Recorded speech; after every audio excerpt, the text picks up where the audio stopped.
You are looking at Julian's pronunciation guide, where we look at how to pronounce better some of the most mispronounced words in the world, like this other curious word. But how do you say what you're looking for today? How do you say this name?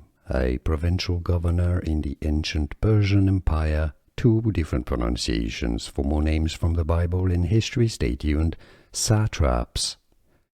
Yes, that's correct, but also satraps. Both pronunciations do exist in English. I think satraps is probably more American US pronunciation, but in any cases, both pronunciations are correct. Satraps and satraps.